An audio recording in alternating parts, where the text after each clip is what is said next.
பழனி, அவர் ஏக்கத்திலேயே இவன் படுத்த படுக்கை ஆயிட்டானே. கவலைப்படாதீங்க.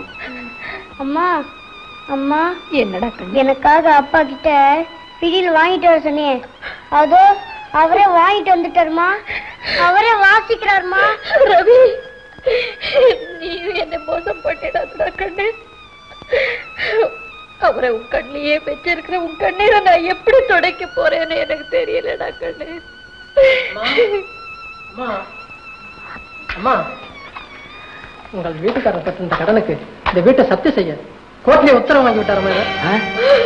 கடவுளே, அவரையும் இழந்து இந்த குழந்தையோடு நான் எங்க போவேன்? அம்மா, ஏம்மா கவலைப்படுறீங்க? உங்க அடிமை நான் ஒருத்தர் இருக்கம்மா. உங்களுக்கு ஆயுசு புறா நாயா உழைச்சு காப்பாத்த நான் இருக்கம்மா. அம்மா, ஒண்ணு யோசிக்காதீங்க. வாங்கம்மா, என் வீட்டுக்கு போலாம்.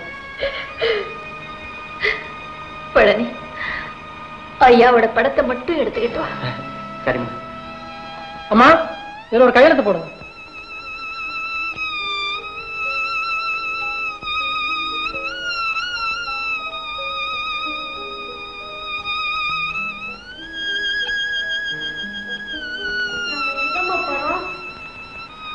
பழனி வீட்டுக்கு ராஜா.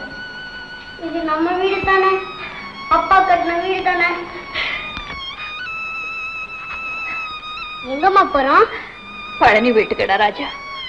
வரமாட்டேன், நம்ம வீடு, அப்பா கட்டின வீடு. நாம பழனி வீட்டுக்கு போனா அங்கே அங்கே அப்பா நம்ம தேடி வருவாருடா ராஜா. குதிரை, வண்டி, சைக்கிள் எல்லாம் நான் வாங்கி தரேன்.